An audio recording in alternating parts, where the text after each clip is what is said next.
Assalamualaikum warahmatullahi wabarakatuh. Alhamdulillah, salatu wassalamu ala rasulillah wa ala alihi wa sahbihi wa sallama taslima. Segala puji bagi Allah subhanahu wa ta'ala yang telah memberikan kesempatan kepada kita untuk tafaqquh fid din, yaitu mendalami agama Islam ini, agama yang mulia. Hadza dalilun ala anna Allah yuhibbunal khair. Ini adalah bukti bahwasanya Allah Subhanahu wa taala menginginkan kepada kita kebaikan. Tatkala seseorang mempelajari ilmu agama, maka dia akan memperbaiki segala aktivitas ibadah yang dia lakukan.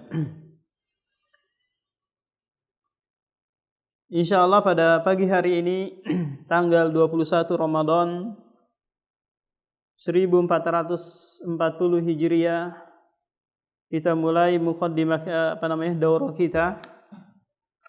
Daurah yang membahas 3 cabang ilmu. Pagi usul fikih,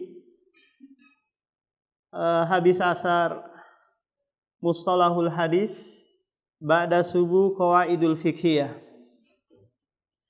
Kenapa ketiga materi ini diangkat? Dikarenakan betapa pentingnya sebagai seorang muslim untuk mengetahui ketiga cabang ilmu ini. Karena ahlul bid'ah, orang-orang yang menyimpang dalam agama Islam ini, mereka itu punya pemahaman yang lebih, punya kekuatan pemahaman ya dari sisi 3 cabang ilmu ini. Nah, apabila ahlu sunnah wal jamaah tidak memahami ketiga cabang ilmu ini, maka dia akan mudah dipatahkan, mudah dijatuhkan dalil-dalil yang mereka bawa. Contoh, saya berikan contoh. Kita sebagai ahlu sunnah wal jamaah memahami bahwasanya seluruh bid'ah itu sesat. Berdasarkan hadis-hadis Rasulullah sallallahu alaihi wasallam, kullu bid'atin dolalah. Wa man ahdatsa fi amrina hadza ma laysa minhu fahuwa raddun. Kemudian datanglah ahlul bid'ah. Mereka menggunakan ilmu usul fikih untuk membatilkan, untuk mematahkan hujah yang kita gunakan. Dia langsung mengatakan hadis ini adalah amun makhsus. Am tapi dikhususkan. Dia kemasukan khusus, tidak menyeluruh, tidak semua bid'ah itu sesat. Kalau kita tidak paham terhadap ilmu usul fikih, maka apa? Kita pelongok-pelongok saja. Ya? Oh gitu kah? Iya, tidak semua bid'ah itu sesat. Kenapa? Karena ini adalah am yang dikhususkan, tidak semuanya umum. Harus ada pengecualian di sana. Coba lihat. Dengan hujah yang sama, tapi kita bisa dipatahkan hujah kita. Kalau kita orang yang paham juga tentang ilmu usul fikih, maka kita akan bisa membantahnya. Umum itu terbagi menjadi 3. Ada umum yuradu bihil umum mutlak, ada umum dakhala alaihi takhsis, ada umum yuradu bihil khusus. Nah, kalau kita paham ilmu usul fikih, maka kita bisa membantahnya dengan ilmu usul fikih. Maka umum di sini adalah umum secara mutlak, yang enggak ada takhsis, enggak ada pengecualiannya. Demikian juga tatkala seseorang datang membawa suatu bid'ah. Dia mengatakan saya melakukan zikir berjamaah, ya. Zikir berjamaah ini setelah terserah apa dia mau dia zikir berjamaah di situ. Terus dia mengatakan, bukankah di dalam Al-Qur'an itu disebutkan zikir berjamaah? Bukankah dalam hadis Rasulullah disebutkan zikir berjamaah? Coba. Dia membawakan dalil-dalil yang umum untuk perkara yang khusus. Dia akan menyamakan perbuatan dia dengan apa yang ada di dalam Al-Quran, dengan apa yang ada di dalam hadis. Nah, kalau orang tidak paham tentang ilmu usul fikih, maka dia akan, oh gitu kah? Dia akan menerima apa adanya yang disampaikan, padahal itu adalah kebatilan. Ya. Nah, kalau ada orang mengatakan, saya kalau habis sholat itu sholawatan, ya habis sholat sholawatan. Kenapa? Karena Allah Subhanahu Wa Taala mengatakan, Innallaha wa malaikatahu yusholluna 'alan nabi. Ya ayyuhalladzina amanu shollu 'alaihi wa sallimu taslima. Nah, lihat. Saya habis sholat wajib itu sholawatan. Kenapa? Karena ada perintahnya dalam Al-Qur'an. Lihat. Dia bawa dalil umum kepada dalil khusus. Ya, kalau orang enggak paham ilmu usul fikih, maka dia apa? Dia akan menerima apa yang dibawakan oleh ahlul bidah. Karena ahlul bidah itu tidaklah melakukan ibadah yang dia lakukan kecuali dilandasi oleh dalil, dilandasi oleh hujjah dari Al-Quran dan Sunnah. Nah, dengan mempelajari ilmu usul fikih, maka kita bisa paham tentang maqasidus syariah, tentang maqasidullahi wa rasulih. Kita akan paham apa yang diinginkan oleh Allah dan Rasulnya. Nah, ini cabang ilmu yang pertama satu. Ilmu mustalahul hadis. Ya, kita mungkin membawakan suatu hadis, kita mengatakan seperti ini, Allah Subhanahu Wa Taala bersemayam di atas arsy. Allah di atas arsy. Kenapa? Karena dalilnya disebutkan bahwasanya tatkala Rasulullah bertanya kepada budak perempuan, "Aina Allah?" Di mana Allah? Kemudian budak tersebut menunjuk ke langit, fis sama, di langit. Kemudian Rasulullah enggak mengingkarinya. Maka hadis ini menetapkan bahwasanya Allah di atas arsy, di atas langit. Kemudian datang ahlul bidah yang paham tentang mustalahul hadis, paham tentang istilah-istilah hadis, paham bagaimana cara mendoifkan, mensahihkan, menghasankan hadis. Kita berdalil dengan hadis ini. Terus dia datang. Hadis itu muttarib. Hadis itu doif. Hadis itu di dalam rawihnya ada seorang rawi yang majhul. Kalau antum nggak paham tentang ilmu mustalahul hadis, antum akan pelongo, iya kah? Berarti saya dong salah berdalil dengan hadis ini. Iya, kamu salah karena itu adalah hadis doif. Tidak boleh berdalil dengan hadis doif. Oh, bukankah ini Syekh Albani yang menghasankan hadis ini? Syekh Albani itu adalah seorang mujtahid. Saya juga seorang mujtahid yang bisa menghasankan dan mendoifkan hadis. Nah, selesai dah tuh. Ini pentingnya ilmu mustalahul hadis. Tak kala antum disodorkan ini adalah hadis doif, maka kalau antum mempelajari ilmu mustalahul hadis, maka antum tahu proses kenapa hadis itu didoifkan. Antum tahu bagaimana proses hadis itu dihasankan, disahihkan, sehingga antum bisa berhujjah dengan hadis sahih ataupun hasan. Paham tentang istilah-istilah, paham tentang proses-proses hadis itu ya diterima atau tidaknya. Kenapa? Karena segala ibadah, segala tafsir, akidah, fikih itu terlahir dari hadis. Kalau kita nggak paham istilah-istilah hadis, maka selesai kita. Begitu banyak ahlul bid'ah di Indonesia ini terutama, mereka yang menguasai ilmu mustalahul hadis. Kalau ahlu sunnah wal jamaah tidak paham ilmu mustalahul hadis, selesai. Dia tidak bisa berdebat, dia tidak bisa menguatkan pendapatnya dengan ilmu mustalahul hadis. Nah, ini cabang ilmu yang kedua yang kita akan pelajari. Cabang ilmu yang ketiga adalah qawaidul fiqhiyah. Kalau qawaidul fiqhiyah sudah menjadi bahasa Indonesia, kaidah, paham kaidah ya? Kaidah itu adalah rumus atau patokan untuk menyatukan segala permasalahan yang banyak kepada suatu pembahasan. Jadi untuk mengetahui permasalahan yang banyak cukup dengan satu kaidah atau dua kaidah masalah. Contoh, ada suatu kaidah berbunyi innamal a'malu binniyat. al-umuru bimaqasidiha. Ya. Segala perbuatan itu harus ada niatnya. Diterima atau tidaknya tergantung daripada niat. Paham? Ini kaidah umum. Maka seluruh permasalahan-permasalahan ibadah, kalau ditanyakan kepada antum, ya Ustadz, saya ada masalah. Saya sholat tapi niatnya itu karena orang tua saya. Apakah diterima? Oh, ini ditolak. Innamal a'malu binniyat. Datang lagi permasalahan. Ustadz, saya i'tikaf, tapi i'tikafnya itu karena kepengen nikahin wanita. Nah, dia bisa jawab, oh innamal a'malu binniyat. Ya. Perbuatan itu tergantung daripada niatnya. Ada lagi permasalahan dia didatangkan. Contoh, Ustadz, saya mau naik haji atau saya mau umroh, tapi umroh saya ini karena kepengen jualan di sana, pengen menghasilkan uang. Maka apa? Innamal a'malu binniyat.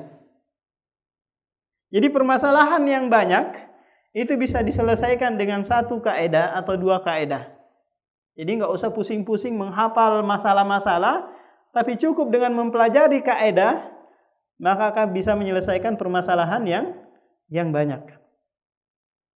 Contoh lagi, ada suatu kaidah berbunyi bahwa al-aslu fil ma'i tahurun. Asal air itu adalah suci. Nih.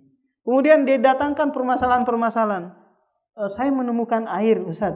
Saya ragu-ragu air ini suci atau najis. Enggak, al-aslu fil ma' tahur. Asal air itu suci, sudah gunakan.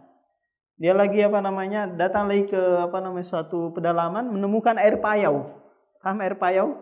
Air yang bercampur dengan air tawar, air asin.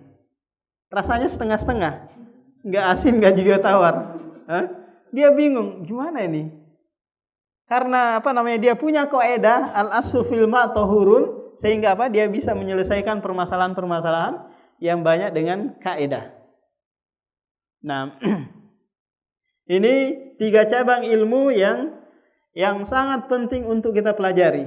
Semoga saja tahun depan umur panjang masih ada, kita ganti cabang ilmu yang lain seperti mantik, balago dan adabul bahsi wal munadharah. Semoga saja tahun depan nanti masih diberikan panjang umur, kita ganti pembahasan dengan ilmu mantik dan ilmu balago, kemudian adabul bahsi wal munadharah. Nah, ketiga ilmu ini pelengkap untuk apa? Untuk berkelahi dengan ahlul bidah.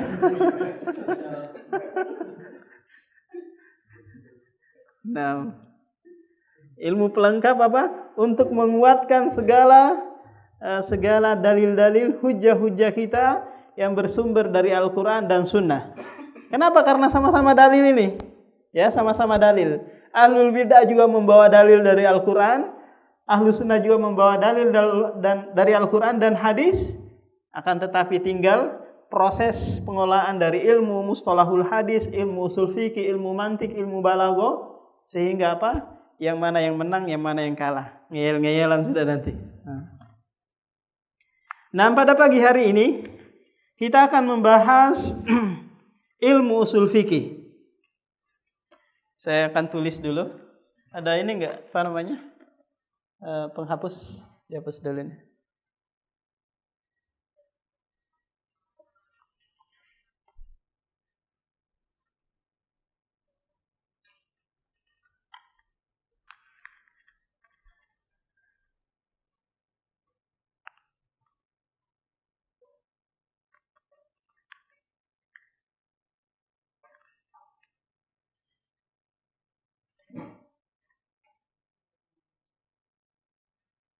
Spidol yang hitam itu mana?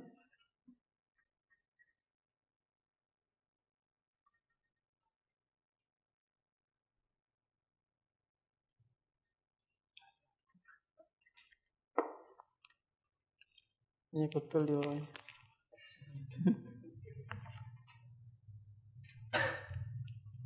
Di ruang ICU rasanya. Usul fikih itu terdiri dari 2 kata, tersusun dari 2 kata. Usul al-fikhi. Jadi ilmu usul fikih terdiri dari dua kata. Usul fikih. Kalau usul adalah dasar. Dasar. Kalau fikih adalah pemahaman. Pemahaman.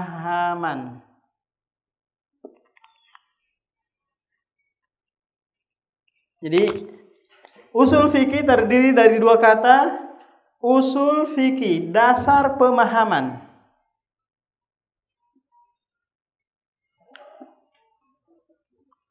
Nah, tujuan dari mempelajari ilmu usul fikih ini adalah bagaimana kita bisa menggali pemahaman dari apa yang diucapkan oleh orang. Inti dari ilmu usul fikih adalah bagaimana kita mengelola suatu perkataan sehingga melahirkan pemahaman yang benar. Baik itu perkataan Allah ataupun perkataan Rasulullah ataupun perkataan manusia. Contoh, ada seorang berkata, "Ana jalisun," saya duduk. Paham? Ini kan perkataan. Nah, seorang yang paham terhadap ilmu usul fikih, maka dia bisa menggali pemahaman dari perkataan ini, saya duduk. Maka orang yang paham ilmu usul fikih dia akan menggali. Oh, mantuknya ucapan kalimat ini adalah dia duduk, dan ini adalah mutlak, tidak terikat dengan suatu tempat. Ya. Dia tidak terikat duduk di atas kursi ataupun di mana. Dia juga tidak terikat dengan suatu waktu, pokoknya dia duduk. Paham? Karena hukum mutlak berbeda dengan hukum muqayyad. Jadi apa saja yang antum ucapkan, dengan dasar ilmu pemahaman ini, antum bisa menggali suatu hukum, menggali suatu syarat, istimbat, dan yang lainnya. Jadi inti ilmu ushul fikih apa? Bagaimana caranya kita memahami ucapan orang. Paham? Bagaimana kita caranya memahami perkataan orang, itu saja. Kalau dalam ilmu bahasa Indonesia apa ini? Dalam ilmu-ilmu yang lain di Indonesia apa namanya? Ada yang paham? Ilmu logika bukan? Kalau ilmu logika ilmu mantik namanya. Mungkin ada yang duduk di bangku perkuliahan. Ilmu apa itu kalau ilmu untuk memahami perkataan orang? Hah? Nggak ada di Politeknik. Sudah? Ini baru pecahan dari dua kata. Ilmu usul fikih. Ilmu usul fikih.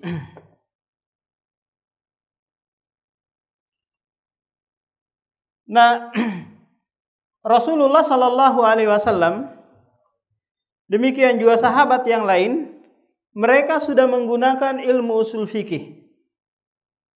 Sudah menggunakan ilmu usul fikih, hanya saja di zaman itu belum tersusun dalam suatu kitab. Paham? Belum tersusun dalam satu kitab.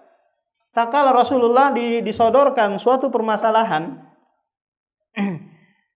tentang ada seorang perempuan datang, ibunya meninggal dunia, memiliki utang puasa. Maka wanita ini berkata, apakah aku wajib menunaikannya? Kemudian Rasulullah mengatakan, bagaimana kalau sekiranya ibumu itu punya utang uang? Apakah kamu akan membayarkannya? Iya, saya akan membayarkannya. Nah, demikian juga kalau dia punya utang kepada Allah. Allah itu lebih berhak untuk apa? Untuk dibayarkan utangnya. Maka apa, lihat nih. Nabi SAW menyamakan utang puasa dengan apa? Dengan utang uang. Nah, penyamaan ini disebut dalam ilmu ushul fikih namanya qiyas. Menyamakan permasalahan A dengan permasalahan B. Sehingga melahirkan hukum yang sama, yaitu apa? Wajib membayar.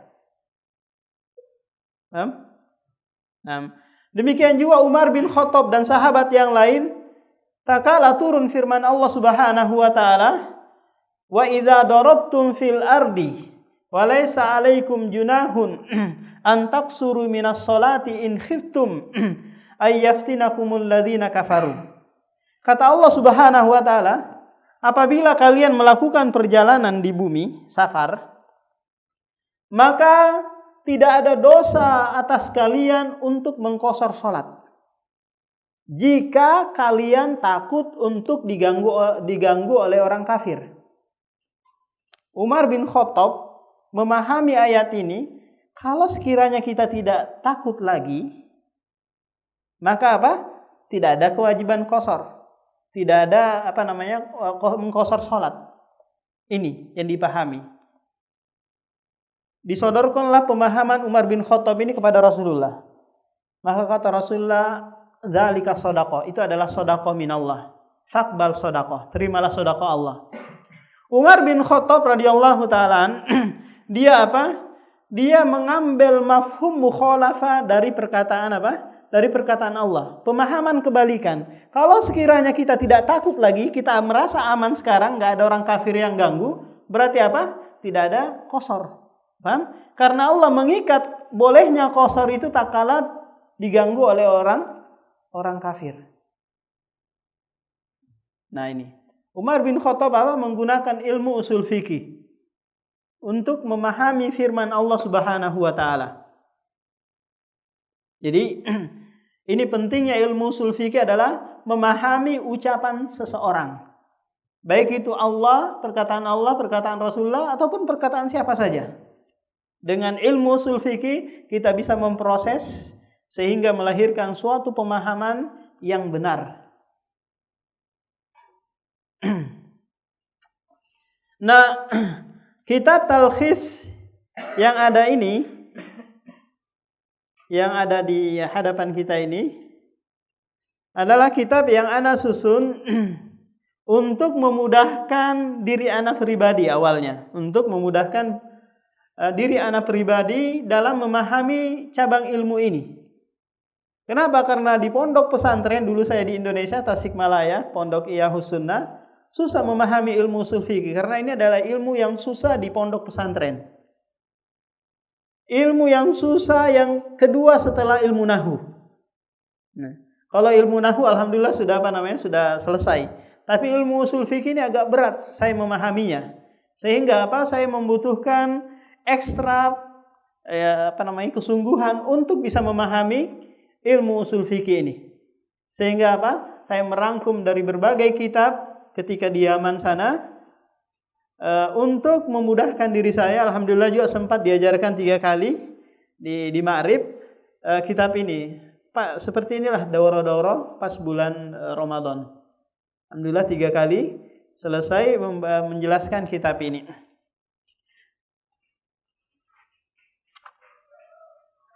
Kalian rata-rata bisa bahasa Arab ya? Maksudnya saya terjemahkan dulu atau saya jelaskan secara global? Sebenarnya saya sudah menerjemahkan ini, cuma belum selesai. Saya belum selesai menerjemahkan, lagi mengetik, sudah ada berapa 7 halaman yang selesai.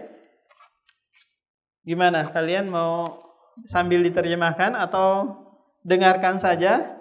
Nanti selesai terjemahannya silahkan di copy gitu aja ya.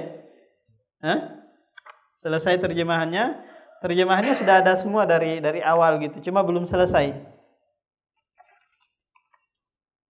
Paham? Saya bacakan, silahkan dilihat kitabnya. Bismillahirrahmanirrahim. Innal hamdalillahi nahmaduhu wa nasta'inuhu wa nastaghfiruh, dan seterusnya. Amma ba'du, langsung saja amma ba'du. Adapun setelahnya, fa idza aradallahu li 'abdihi khairan faqahu fid din. Apabila Allah Subhanahu wa taala menginginkan seorang hamba kebaikan, maka dia akan memahamkan agama. Ini berdasarkan hadis Muawiyah bin bin Sufyan. Rasulullah sallallahu alaihi wasallam bersabda, "Man yuridillahu bihi khairan yufaqihu fid din." Barang siapa yang Allah inginkan kebaikan, maka dia akan dipahamkan oleh agama. Wa min tariqil ladzi yatawassalu ila fahmid dini huwa ta'allumu usulul fiqh. Di antara cara untuk sampai kepada pemahaman terhadap agama adalah mempelajari ilmu usul fikih. Ya. Jadi kita tidak bisa paham agama ini, Al-Quran ataupun hadis, kecuali dengan mempelajari usul fikih. Fikih-fikih yang antum sudah jalankan itu berasal dari usul fikih, terlahir dari usul fikih. Antum tahu sholat itu wajib, meninggalkan sholat itu haram, main bola itu boleh, ya, mancing itu boleh, itu dari ilmu usul fikih. Kalau antum tidak pelajari ilmu usul fikih, langsung terima jadi gitu aja, maka antum dihukumi nanti taklid. Tapi kalau antum mempelajari ilmu usul fikih, tahu proses perbuatan ini wajib, perbuatan ini syarat, perbuatan ini boleh, perbuatan ini makruh, nah inilah apa namanya? Faedah atau buah dari mempelajari ilmu usul fikih. Jadi seorang tidak akan sempurna pemahaman agamanya kalau dia tidak mempelajari ilmu usul fikih. Li'annahu tariqun wadihun fi ma'rifati adillati syar'iyyah. Karena ilmu usul fikih adalah jalan yang jelas, jalan yang nyata untuk mengenal dalil-dalil syar'i dan bagaimana cara menggali suatu hukum dari dalil-dalil syar'i. Maka dari sini aku mengumpulkan permasalahan-permasalahan usul fikih dan aku menjadikannya 5 bagian. Jadi dalam kitab ini dari awal sampai akhir nanti terdiri dari 5 bagian dan 45 bab. 5 bagian, kemudian di bagian-bagiannya itu bawah-bawahnya ada 45 bab. Al-qismul awal, bagian yang pertama, dilalatul alfat. Dilalatul alfat ini saya berikan contoh dulu bahwa seseorang yang mengeluarkan lafaz, ucapan, maka kita akan memproses bagaimana melahirkan suatu hukum, melahirkan suatu pemahaman. Ya, nanti akan ada penjelasannya lebih lanjut pada setiap babnya masing-masing. Wa fiha salasata asyara baban. Dalam bagian yang pertama ini terkandung 13 bab.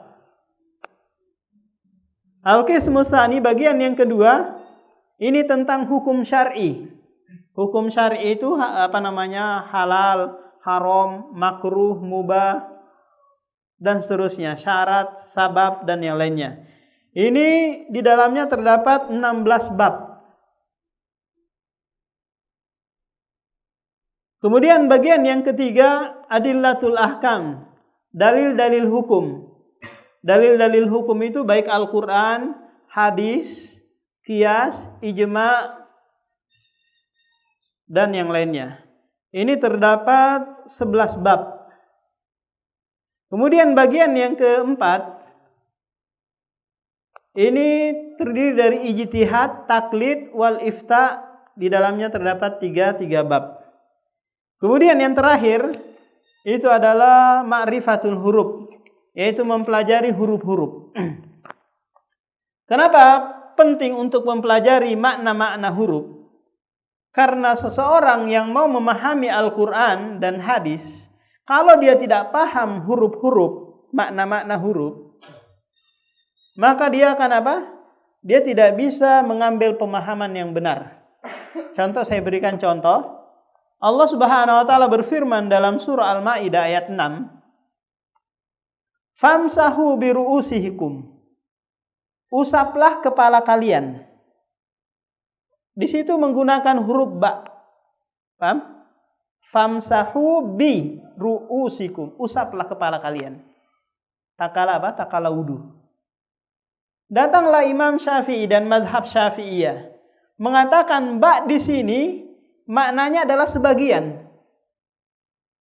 Maka melahirkan fikih, kalau mau wudu, tak kala mengusap kepala, usap sebagian. Paham? Lihat orang awam, wudunya apa? Dia mengusap sebagian rambutnya. Kenapa? Karena dari pemahaman huruf ba. Karena ba di sini kata mereka adalah tab'idiyah, sebagian. Maknanya adalah sebagian. Datang madhab Imam Ahmad atau dikenal dengan Hambali, memaknai huruf ba di sini adalah ilsok, menyeluruh. Usaplah seluruh kepala kalian. Coba lihat. Dari pemahaman huruf ba yang berbeda melahirkan fikih yang berbeda. Paham? Madhab Hambali mengusap kepalanya tak kala wudu itu sempurna karena dari huruf ba yang bermakna ilsok. Nah, datang madhab Syafi'i yang memaknai huruf ba di situ dengan apa? Dengan tabi'idiyah, sebagian. Sehingga apa? Mereka mengusap kepalanya sebagian saja. Coba lihat. Dari pemahaman huruf yang berbeda melahirkan fikih di lapangan pun berbeda. Wa sammaituha talkhisu usulul fiqh la'allallaha ja'ala amali hadza khalisan liwajhillah innahu wahhab. Dan aku namakan kitab ini talkhis usul fikih. Semoga Allah menjadikan amalanku ini ikhlas karena mencari wajahnya, sesungguhnya Dia Wahhab, Maha Pemberi. Nah, kita sekarang masuk kepada definisi ilmu usul fikih. Kita secara kata, secara bahasa kita sudah jelaskan bahwa usul fikih adalah maknanya dasar pemahaman, dasar pengambilan pemahaman dari ucapan. Yang penting tahu dulu tujuannya, paham? Tujuan mempelajari ilmu ini apa? Kalau sudah tahu nanti asik dengarkannya. Kalau nggak paham apa tujuannya ini nggak jelas, maka sebentar aja dia akan pergi minggat ya, lari karena nggak paham.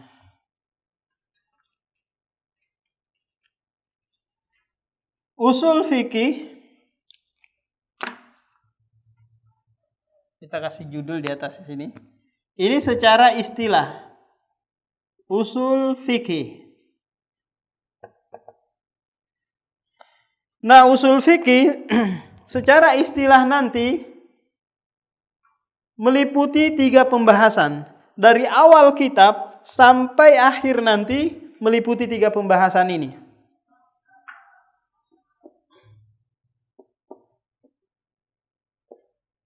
Nah, coba lihat kitabnya di situ. Usul fikih ta'rifuha, ya definisinya adalah ma'rifatu adillatil fikhi ijmali. Mengenal dalil-dalil fikih secara ijmal. Ma'rifah mengenal adillah, dalil-dalil al-fikhi al-ijmal, yaitu mengenal dalil-dalil fikih secara global. Kalau antum pernah belajar fikih, kitab-kitab fikih, maka kitab fikih itu setiap permasalahan harus didatangkan dalil, paham? Setiap permasalahan harus didatangkan dalil. Kalau antum pernah belajar ilmu fikih, maka fikih itu setiap permasalahan harus didatangkan dalilnya. Niat itu adalah wajib, mana dalilnya?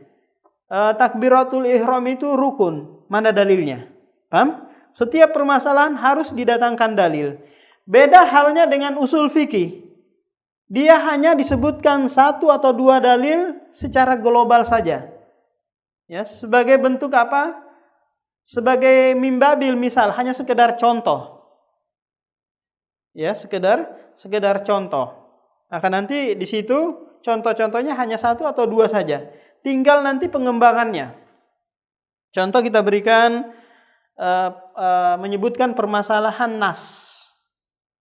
Nas ini adalah teks. Kalau dalam bahasa Indonesia adalah teks. Tak kala kita mendengar Al-Quran ataupun hadis, contohnya aqimus sholah, tegakkanlah sholat, paham? Secara nas, secara teks, ayat ini memerintahkan apa? Menegakkan sholat. Belum pemahaman yang lain, secara tekstual saja. Maka melahirkan apa? Nas ayat ini wajibnya menegakkan sholat. Enggak perlu didatangkan setiap permasalahan adalah dalil, enggak. Cukup hanya satu dalil atau dua dalil. Jadi tugasnya ilmu ushul fikih adalah mengenal dalil fikih secara global. Al-Quran itu adalah dalil. Contoh, saya berikan contoh. Al-Quran itu adalah dalil. Mana dalilnya? Satu aja cukup, enggak usah banyak. Hadis itu adalah dalil. Datangkan satu hadis saja atau Al-Quran. Qiyas itu adalah dalil, datangkan satu saja. Ini yang pertama, rukun yang pertama. Yang kedua adalah wa kaifatil istifadah.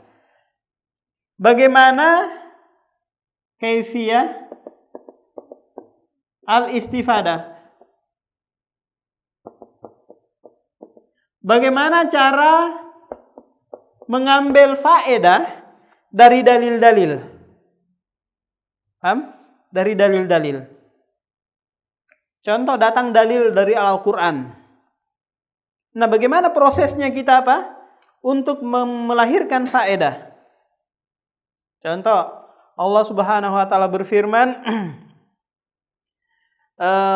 "Wa ma umiru illa liya'budullaha mukhlishina lahuddina hunafa." Tidaklah mereka diperintahkan kecuali beribadah kepada Allah dengan ikhlas. Bagaimana prosesnya untuk memahami ayat ini? Ini dipelajari di mana? Ilmu ushul fikih. Kalau antum pernah belajar buku atau kitab, maka kan tak kala ada disebutkan hadis atau Al-Quran, kan disebutkan faedahnya di bawah ya. Faedah hadis ini, faedah ayat ini. Nah, bagaimana cara proses untuk melahirkan faedah? Itu dipelajari di ilmu ushul fikih. Jadi kalau antum terima saja langsung, hadis ini faedahnya ini, faedahnya ini, tanpa antum bisa menjelaskan prosesnya, berarti antum nggak pernah belajar ilmu ushul fikih. Hanya apa? Hanya membaca kitab atau membaca terjemahan, terus nyampaikan. Paham? Tanpa dia tahu bagaimana prosesnya ini. Kok dia melahirkan faedah ini, faedah ini, faedah ini banyak sekali. Dari mana? Dari ilmu ushul fikih. Ini yang ketiga. Yang kedua. Yang keempat, halul mustafid. Halu al-mustafid. Keadaan orang yang bisa mengambil faedah. Keadaan orang yang bisa mengambil faedah. Atau yang dikenal dengan mujtahid atau muqallid. Nah, mujtahid inilah yang mereka bisa menggali faedah-faedah dari apa? Dari ayat Al-Quran ataupun hadis ataupun ucapan-ucapan yang lain. Nah, kita harus juga mempelajari keadaan ini. Siapa saja yang dianggap sebagai seorang mujtahid? Syaratnya nanti disebutkan banyak sekali. Dia harus paham ilmu nahwu, dia harus paham ilmu ushul fikih, dia harus paham ilmu tafsir, dia harus paham nasikh dan mansukh, banyak sekali. Sehingga apa? Dia tidak sembarangan, tidak asal-asalan untuk memahami suatu ayat atau suatu hadis. Apakah kita mungkin untuk menjadi seorang mujtahid? Mungkin saja. Kenapa? Karena kata Allah, "Wa ma kana ata'u rabbika mahdhura." Tidak ada yang bisa menghalangi pemberian Rabbmu. Kalau Allah menginginkan satu di antara kita menjadi seorang mujtahid, siapa yang menghalangi? Enggak mungkin. Jangan kebiasaan orang Indonesia di awal sudah diremehkan dulu. Kayaknya enggak. Tapi diberikan motivasi. Semoga saja ada Ibnu Taimiyah di zaman kita ini. Karena tidak ada apa? Tidak ada yang bisa menghalangi pemberian Rabbmu. Nah, tidak ada yang mustahil bagi Allah Subhanahu wa taala. Semua bisa dengan kesungguhan. Jadi ushul fikih terdiri dari 3 hal ini. Pembahasan kitab ini dari awal sampai akhir terangkum dalam definisi ini. Mengenal dalil-dalil fikih ijmali, Al-Quran, hadis, sunnah, qiyas, ijma, mas'alatul mursalah dan yang lainnya. Kaifiyatul istifadah, bagaimana cara mengambil faedah darinya, terdiri nanti dari nas, mutlak, mafhum, mukhalafah, mantuk, hal, kemudian am, khos, ya. Kemudian halul mustafid, keadaan orang yang mengambil faedah, terdiri dari ijtihad, mujtahid, muqallid dan yang lainnya. Nah, kita sebutkan awwalu man jama'a usul al-fiqh fi fanni muayyanin huwal Imam Syafi'i fi kitabih Risalah. Orang yang pertama mengumpulkan ilmu usul fikih dalam satu kitab. Nih, orang yang pertama mengumpulkan ilmu usul fikih dalam satu kitab adalah Imam Syafi'i, Muhammad bin Idris. Ya, namanya adalah Asy-Syafi'i. Dalam kitabnya Ar-Risalah. Jadi Imam Syafi'i memiliki kitab namanya Ar-Risalah. Kitab Risalah ini terdiri dari dua pembahasan. Pembahasan pertama ilmu usul fikih, pembahasan yang kedua ilmu mustalahul hadis. Jadi orang-orang belakangan ini, ya, orang-orang belakangan seperti Al-Imam Al-Ghazali, Imam Nawawi dan yang lainnya, tak kala membuat suatu kitab usul fikih itu mengacu kepada kitab Ar-Risalah. Jadi Imam Syafi'i adalah orang yang pertama mengumpulkan permasalahan ilmu usul fikih dalam satu kitab. Allati arsala ila Abdurrahman bin Mahdi imamu ahlil hadis fil Iraq. Jadi nanti akan disebutkan bahwa sebab penulisan kitab Ar-Risalah ini karena Abdurrahman bin Mahdi meminta kepada Imam Syafi'i agar dituliskan apa? Kitab ilmu usul fikih. Akhirnya apa? Imam Syafi'i mengiyakan. Waktu itu Imam Syafi'i berada di Hijaz, di Arab Saudi sana. Sementara Abdurrahman bin Mahdi ada di Irak. Kemudian dia diperintahkanlah Ali bin Madini untuk menulis ilmu usul fikih, kemudian dikirim ke Irak. Qala Az-Zarqashi Asy-Syafi'i awwalu man sannafa fi usulil fiqh, sannafa fihi kitabi. Qala Az-Zarqashi, seorang imam Hambali, berkata Imam Syafi'i adalah orang yang pertama kali menulis ilmu usul fikih. Dia menulis kitab Ar-Risalah. Wa sababu kitabiha, sebab penulisannya, hina talaba Abdurrahman, takala Abdurrahman meminta kepada Syafi'i, sementara Imam Syafi'i berada di Hijaz, Arab Saudi, untuk meletakkan makna-makna Al-Quran, nasikh dan mansukh, dan selainnya dari permasalahan ilmu usul fikih.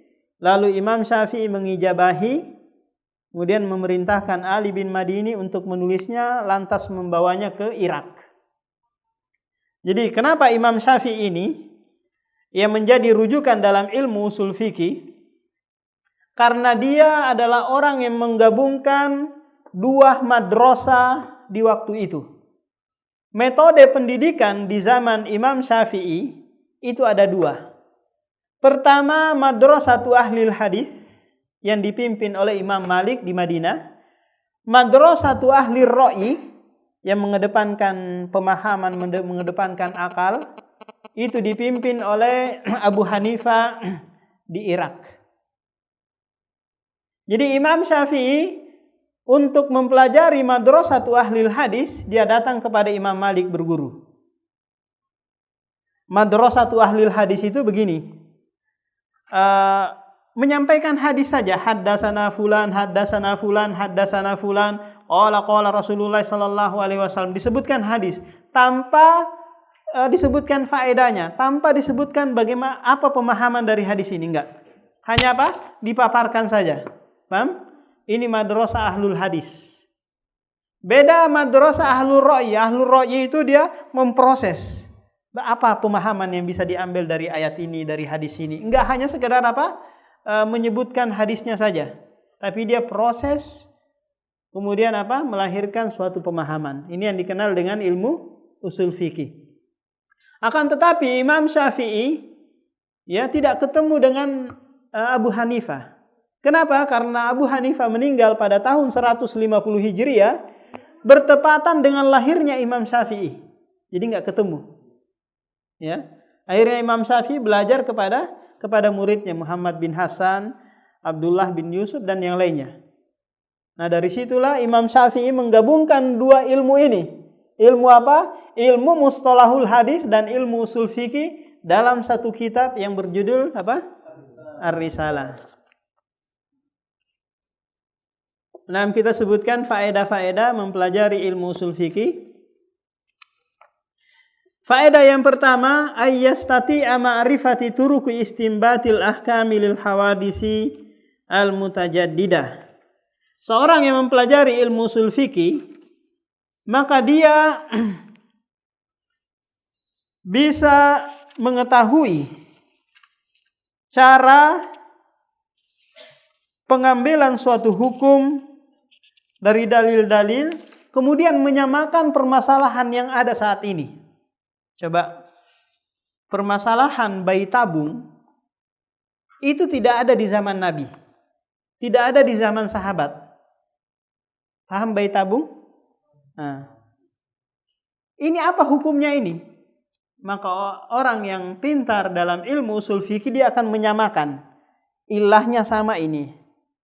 Dia akan menyamakan dengan permasalahan dulu dengan permasalahan sekarang, sehingga melahirkan apa? Hukum. Oh, bayi tabung itu haram. Kenapa? Karena itu adalah mani orang lain digabungkan dengan mani perempuan. Ini sama dengan apa? Dengan zina. Nggak boleh, haram. Tahu bayi tabung? Nah, nggak boleh. Ini nggak ada dalilnya. Iya, nggak ada dalilnya. Tapi ini sama kasusnya dengan orang yang berzina. Bukankah Allah menyatakan azani azaniyatu? Pezina laki-laki dan pezina perempuan. Orang yang berzina itu apa? Dia menggabungkan air mani yang tidak apa namanya? Tidak sah.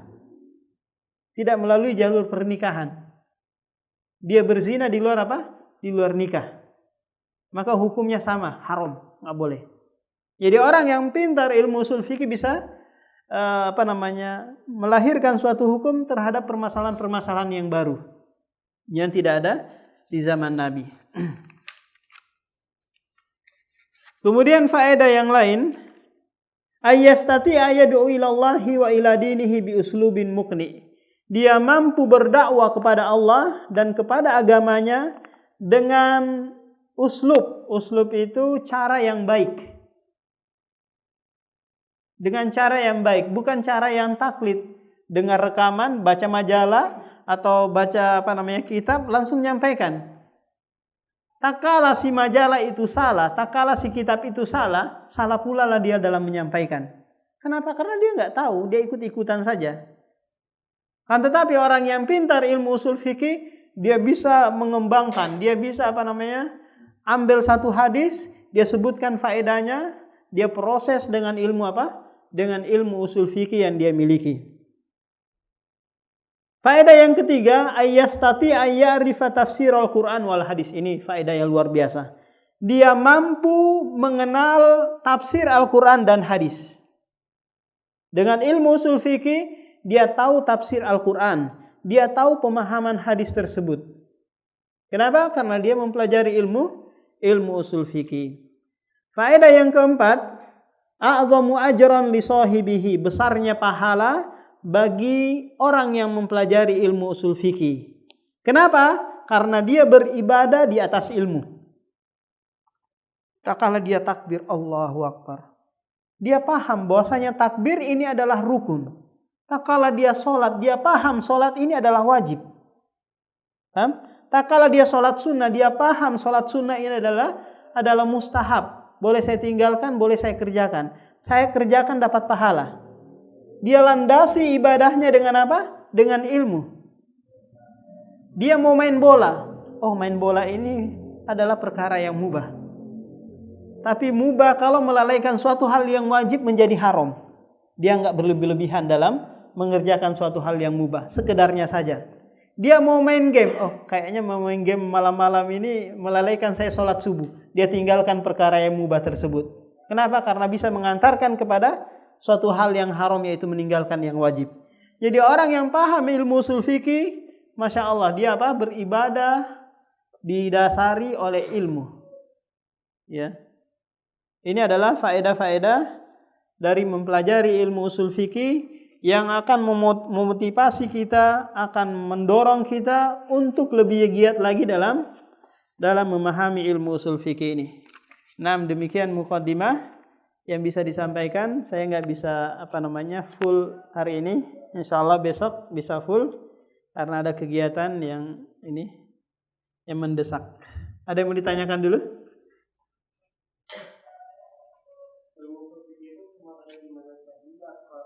Semua di madhab ada, baik Hambali, Hanafi, Maliki, semuanya ada.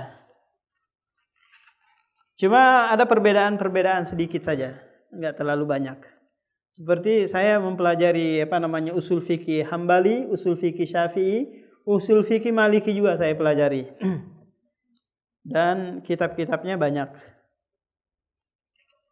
Ini hanya sekedar istilahnya? TK, kita baru TK belajar ini. Ya, belum kuliah kita. Baru TK, belum lagi dasar, belum SMP, belum SMA, belum kuliah. Masih jauh perjalanan kita ini. Jadi hanya sekedar tasawurul am, yaitu ada gambaran secara umum dulu tentang apa itu pelajaran ilmu usul fikih. Kira-kira 100% paham nggak apa tujuan mempelajari ilmu usul fikih ini? Nah, kalau paham, ada nikmatun minallah. Ada yang mau ditanyakan lagi?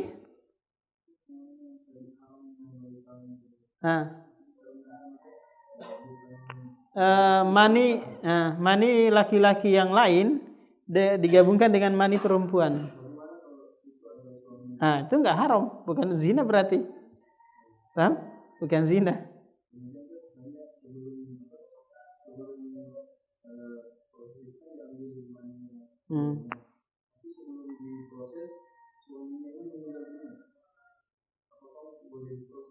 Ya boleh diproses.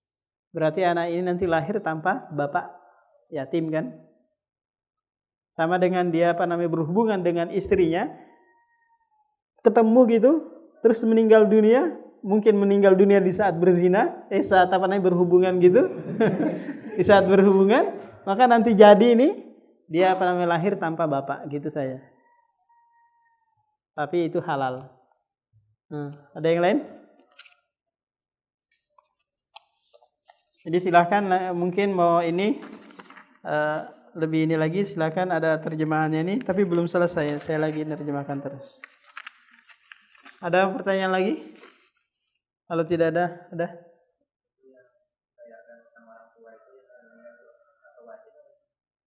Tadi kan kita sudah sebutkan. Bisa wajib karena membayar utang ibu antum. Kalau ada utangnya dia setelah meninggal dunia, antum wajib membayarkannya kan?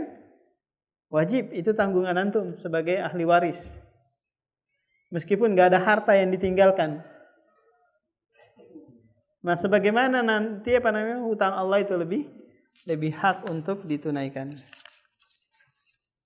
Nah, insyaallah kita lanjutkan besok. Nanti habis asar kita belajar mustalahul hadis. Habis sholat subuh kita belajar qawaidul fiqhiyah. Semoga bermanfaat. Subhanakallahumma wa bihamdika, asyhadu an la ilaha illa anta,